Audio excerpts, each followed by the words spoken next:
Bupati Kabupaten Belitung, Provinsi Kepulauan Bangka Belitung, Joni Alamsyah Hidayat mengatakan jabatan sekretaris daerah bukan hanya pemimpin tertinggi di ASN namun menjadi napas dalam birokrasi di lingkungan pemerintah daerah setempat.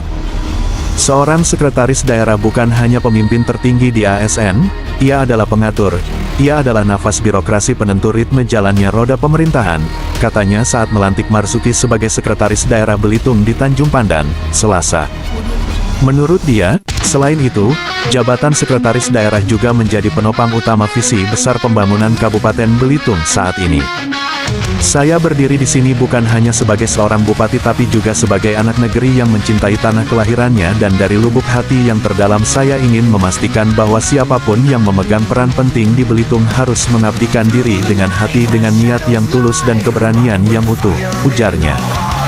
Dirinya mempercayakan sosok Marzuki dilantik sebagai Sekda Belitung guna menjaga integritas, membimbing ribuan ASN, dan mengemban amanah rakyat dengan bijaksana dan adil. Saya tahu perjalanan ini tidak mudah, saudara akan dihadapkan dengan tantangan, tekanan, bahkan mungkin keraguan-raguan. Tapi saya percaya selama saudara bekerja dengan niat yang tulus dan hati yang bersih maka Belitung akan terlihat perubahan nyata, katanya. Ia juga berpesan kepada Sekda Belitung Marzuki agar tidak perlu menjadi sempurna, tapi jadilah pemimpin yang mau mendengar, berani bertindak dan siap bertanggung jawab. Disampaikan, rintangan ke depan tidak ringan, namun ia meyakini Sekda Belitung Marzuki memiliki kapasitas, keteguhan hati, dan ketulusan niat untuk mengemban tanggung jawab ini dengan sebaik-baiknya. Bupati Belitung juga berpesan kepada seluruh ASN di daerah itu agar bersama-sama mengawal kepemimpinan Sekda Belitung yang baru dilantik Marzuki.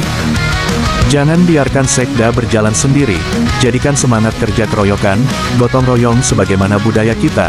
Kita bukan hanya pelaksana tugas, kita adalah pelayan rakyat. Mari bekerja dengan ikhlas dan jadikan setiap langkah kita sebagai ibadah mengabdi kepada negeri ini.